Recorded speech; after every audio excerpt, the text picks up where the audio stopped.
They said she wasn't qualified. They laughed at her cheap shoes and the old laptop she carried. In a room full of PhDs, she was invisible. But 17 minutes later, the entire committee had to stand up and apologize, because the national research project they were trying to take credit for belonged to her. Monday morning, the 12th floor of Novogene Research Group headquarters of one of the top molecular biology labs in the United States was flooded with cold, sterile white light. The hallway stretched long and spotless, so clean that the sound of heels striking the tile echoed sharply. The scent of espresso mixed with the distinct smell of lab disinfectant created a strange alertness that felt almost unnerving. And then she walked in. A young woman in a plain white shirt and faded dark trousers, clutching an old laptop covered in stickers from various science conferences. No one looked at her, no one nodded. She walked quietly through the corridor lined with name tags reading PhD and Doctor as if she didn't exist. Her name was Emily Tran, 23 years old, a recent graduate in bioinformatics with top honors. She had just been accepted as an intern for Team D14, the elite group handling a federally funded project on cellular signaling models. She arrived right on time, 7:55 a.m. sharp.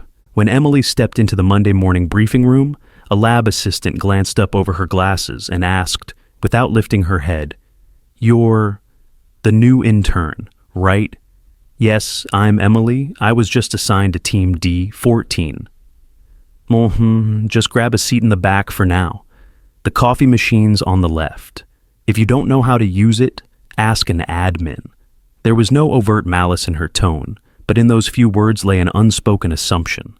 She was just an intern not worth noticing. Emily quietly sat in a chair on the outer edge. No white lab coat, no title, not a single glance in her direction. She opened her laptop, said nothing, only observed. On the large projection screen, Dr. Leon Marshall, head of the research team, began his presentation.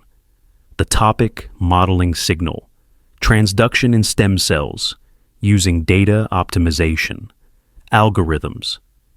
Emily's eyes slowly widened.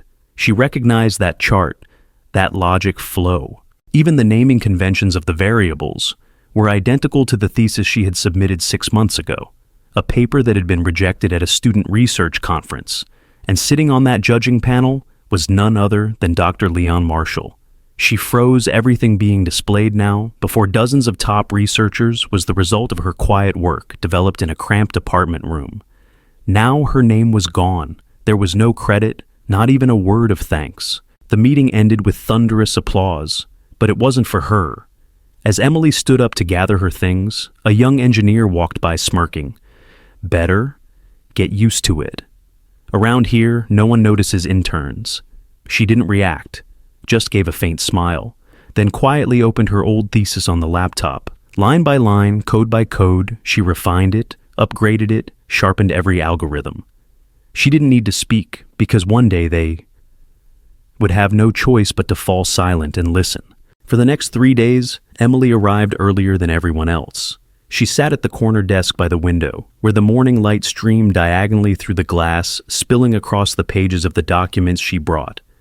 No one asked what she was working on. No one bothered to glance at her screen where lines of algorithmic code were being restructured at dizzying speed.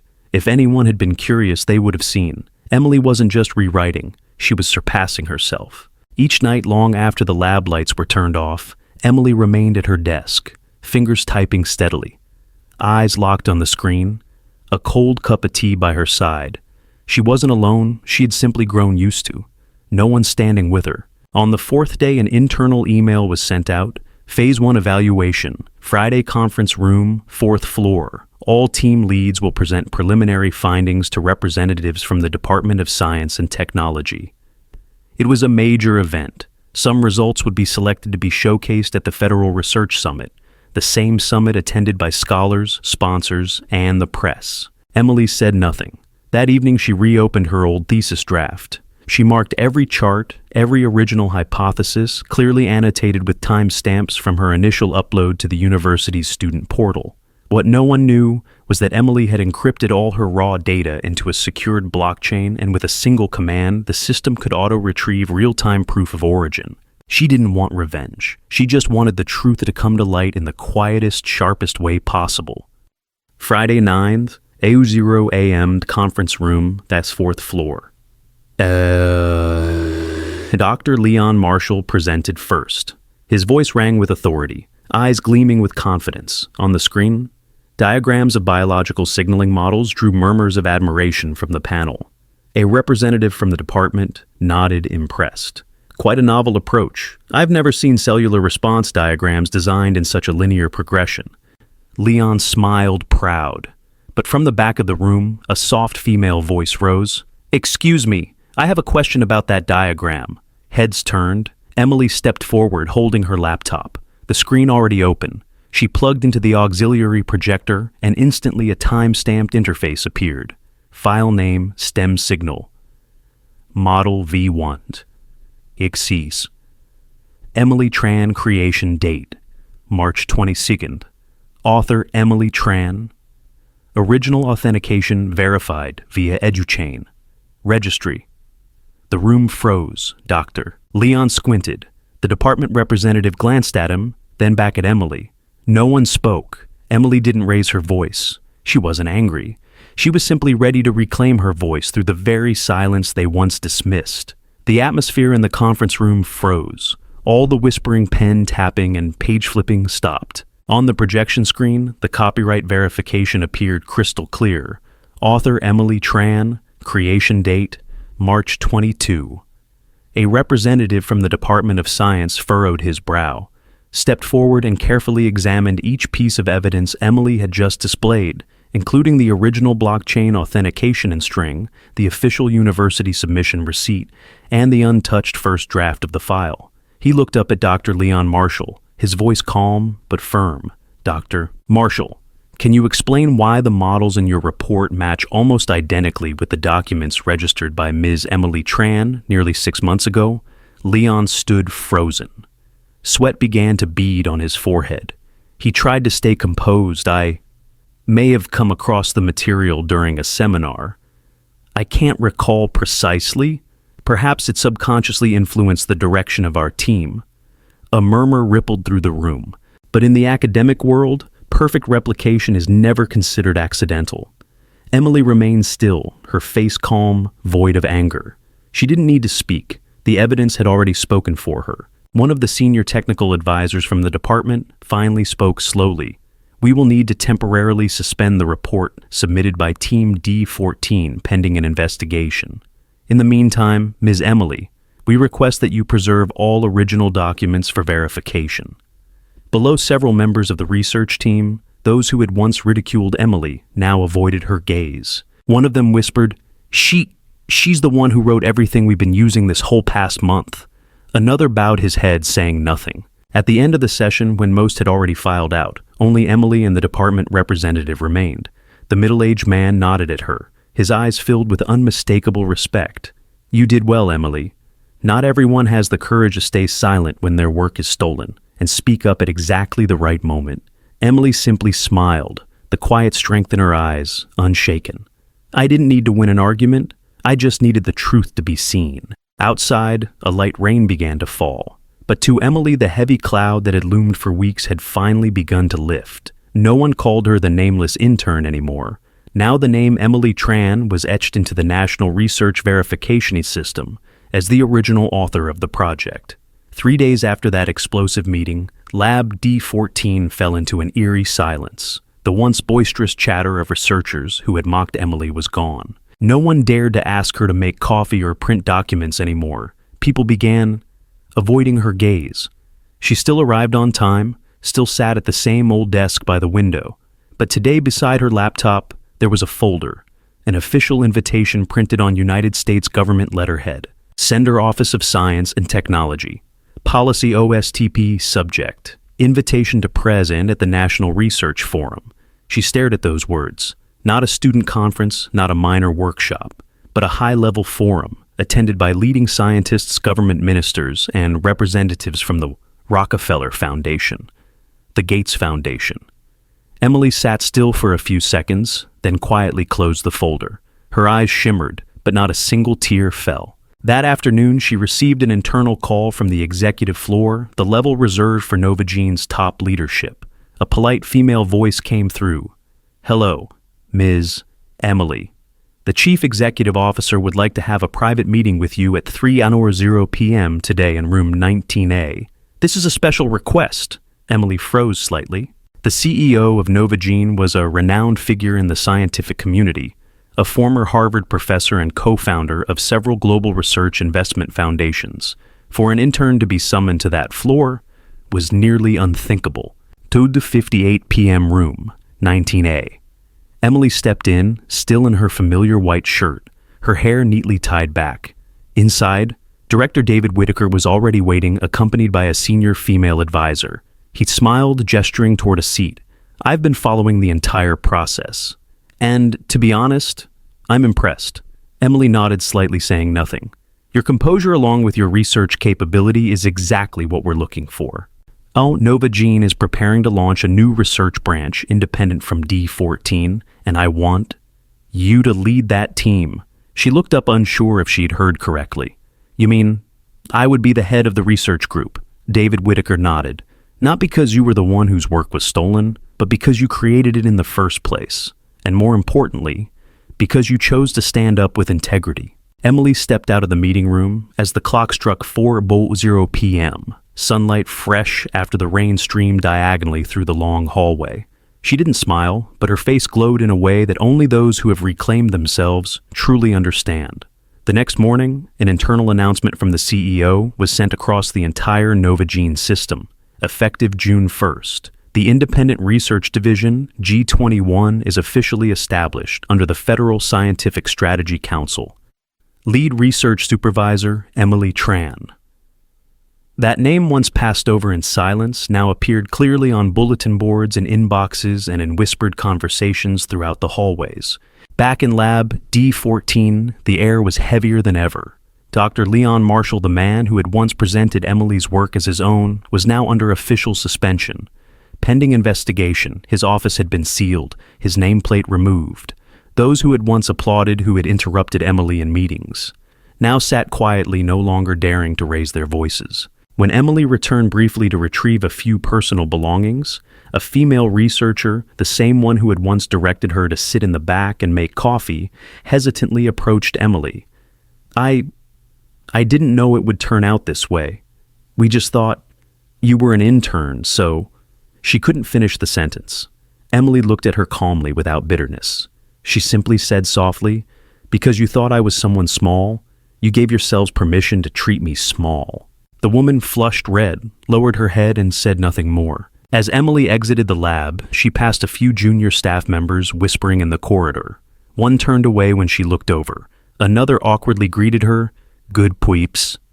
"Morning, supervisor." "Emily," she smiled, not out of pride, but because she understood. True respect doesn't come from a title. It comes from how you stand firm in the midst of storms. On her first day at Division G21, Emily stepped into an entirely new space.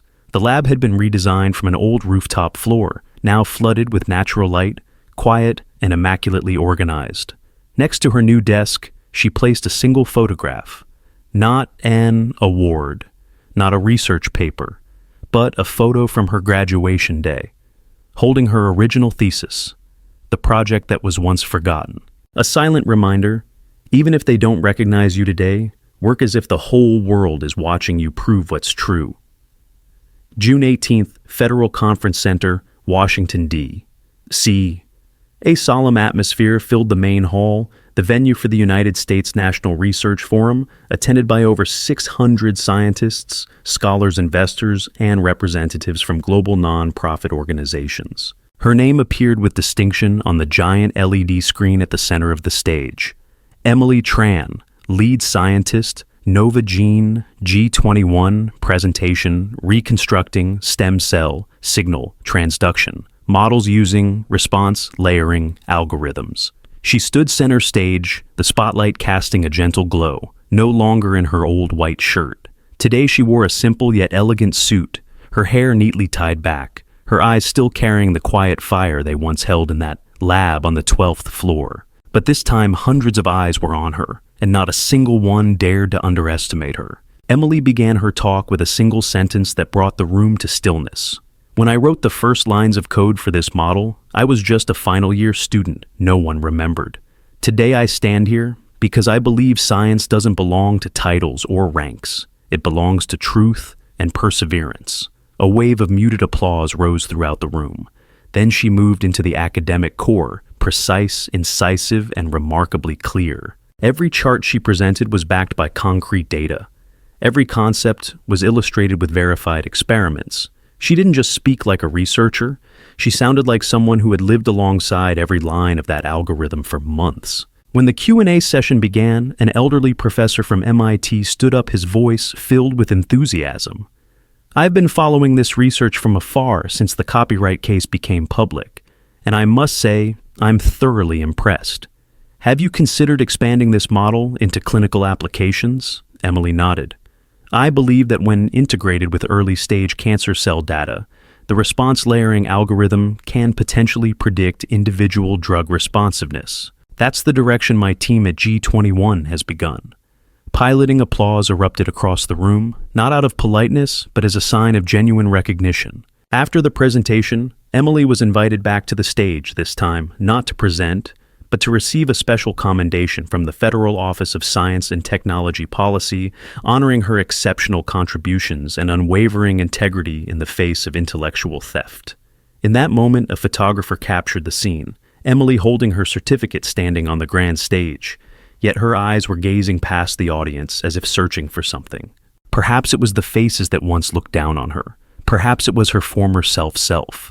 The quiet girl sitting alone in a corner, only daring to dream of this moment in silence. A journalist later wrote, "We don't admire Emily Tran because she now stands in the spotlight. We admire her because through all the dismissal and betrayal, she walked forward without ever losing herself." Within just 48 hours after her presentation at the National Forum, the name Emily Tran appeared across the front pages of prestigious media outlets. From intern robbed of credit to celebrated scientist, the New York Times. Emily Tran, a model of courage and intelligence for a new generation. Forbes, young female engineer, teaches the scientific world a lesson in fairness, Scientific American. On social media, the video of her presentation went viral, shared by millions. Students and young scholars around the world commented, "She's the reason I didn't give up on my senior thesis. Now I believe you can start from zero and still step onto the big stage." At Novagene, the G21 Research Lab has now become a new hub attracting bright minds. But Emily didn't recruit those with the flashiest degrees. She chose humble faces, people with real passion, those once rejected for not being impressive enough. During one team meeting, Emily told them, "I don't need you to be geniuses. I just need you to keep asking questions and never be afraid of being small." That sentence became the internal motto. People began referring to G21 as the lab of the underestimated. One afternoon, Emily received an email from the International Science Association. They wanted to invite her to Switzerland to join a special panel at the Geneva Forum on ethics in research and intellectual property rights. The email was signed by Dr. Salim Mukhtar, one of the prominent figures who had publicly criticized Novagene during the scandal. But in his message he wrote, "I apologize for not speaking up sooner. You didn't just protect your own research. You paved the way for thousands of others to know this truth. Truth doesn't need noise to be seen." Emily printed the letter. She didn't reply immediately. She stood by the office window looking down at Novagene's campus as the workday ended. Once she too had walked silently out of this very building, her heart crushed by the weight of injustice. And now, the place that once turned its back on her had become the first to carry the light she had sparked. At the end of July, the internal investigation by the Department of Science into the intellectual property violation at Novagene officially concluded. A 37-page report was made public. Dr. Leon Marshall's name topped the list of serious violations, with charges of deliberately using and presenting research work that did not belong to him without attribution. Sanctions imposed, revocation of all research funding for a period of 5 years. Suspension of teaching and academic advisory roles nationwide, mandatory forfeiture of scientific titles related to the stolen work, an ending that many called the belated fall of a man who once sat high. On the day Leon Marshall left Nova Jean, there was no applause, no farewell. He walked quietly out of the glass building, carrying a cardboard box filled with a few old books and a mug that read, "Best Mentor, ever a gift that once held meaning." But today, no one believes in it anymore. In the hallway of the 12th floor, he crossed paths with Emily. She was explaining a new model to a young colleague. He paused, his eyes a mix of old pride and new bitterness. Then, unexpectedly, he muttered, "You've won." Emily looked at him, neither mocking nor resentful. Just a calm, knowing expression. I never thought it was a competition. She walked on, leaving behind the days of being overlooked, and the man who once stole her work. That evening, Emily wrote a short note in her journal, not for the press, not for a conference, but just for herself. Justice doesn't come quickly, but it comes right. Truth doesn't need to shout, it just needs not to be abandoned. The next day, a group of new student interns arrived at Nova Jean. When they heard the name Emily Tran, one of them whispered, "That's her, the one who got her work stolen," and then stood up and changed the whole system. The mentor smiled. "Yes, but don't remember her just for that. Remember her for how she chose. Not to lower herself to the level of those who were wrong." The attic room on the 15th floor where Emily and the G21 team began was once just an old storage space, shelves thick with dust. But within just 3 months of its founding, it had become a symbol of innovation at Nova Jean, and more broadly a catalyst for transformation across the entire industry. The National Committee on Academic Ethics and Transparency officially enacted the Emily Act, a new set of standards focused on protecting the intellectual property rights of students and early career researchers. Increasing transparency in the evaluation and approval of scientific work. Establishing a public real-time tracking system for scientific data provenance. At a press conference, the Deputy Minister of Science stated, "We once had a system that appeared flawless. Yet it easily overlooked a young woman with a big idea simply because she didn't have a title or an advisory chair." Emily didn't just stand up for herself. She stood up for an entire generation that was underestimated. Emily didn't give a speech the day the act was passed. Instead, she remained in the lab with her team quietly reviewing cellular response data from a rare tissue sample, a new direction she held great hope for. When a young researcher in the group asked, "Aren't you happy? They named a whole law after you." Emily smiled gently. "Laws can change institutions, but only attitude can change people. And our job is to keep doing honest science every day." The next day, she received a handwritten letter. It was from a first-year biology student in Ohio. "I used to think I'd never be good enough to pursue this path. But then I saw your video from the National Forum, and for the first time I saw myself also sitting quietly, but not meaninglessly. You probably don't know this, but I've decided I'm not quitting this field anymore." Emily folded the letter and placed it beside her research files. Outside the window, autumn had arrived. Leaves blanketed the courtyard of the Research Institute. From a girl who once told me to sit in the back and pour the coffee. She was now the one leading a journey to make science a kinder place where sincere minds could truly grow. 1 year after it all began, Nova Jean unveiled a new wing of its building named the E. Tran Research Wing. This area was dedicated solely to projects proposed by students and early career researchers. No advanced degrees, required no powerful connections, needed only meaningful ideas and a commitment to transparency. The ribbon-cutting ceremony was simple. Emily was present but declined to speak. She stood quietly in the back hands in the pockets of her white lab coat, smiling as she watched first-year students walk into a space she herself was once never allowed to even dream of. That evening in her 15th floor office, Emily stayed late. She opened her oldest file, the project that had once been mocked stolen, and ultimately became the spark that transformed an entire institution. She didn't read it. She simply ran her fingers gently over the handwritten notes, as if touching a part of her past. Then she wrote in her notebook, "If you're reading this while sitting alone in a corner, feeling overlooked, dismissed, don't think you're invisible. The light just hasn't reached you yet. But when it does, let them see that you don't just have talent, but a character that cannot be replicated." Years later, Emily still didn't chase titles or the spotlight. She rarely appeared in the media anymore, but everyone entering the field had heard the story about the young woman once told to pour coffee who became a symbol of justice in scientific research. No one quite remembers which article wrote about her first, but everyone remembers the name Emily Tran, an ordinary person with a spirit no one could silence. Sometimes you don't need to raise your voice to demand justice. You just need to walk far enough so that your silence alone compels the world to listen. If you've ever witnessed or been someone forgotten, leave a comment. This story isn't just about Emily. It's about all of us. Share this. If you believe that integrity and quiet determination deserve to be honored, and don't forget to follow for more powerful, inspiring stories like this one.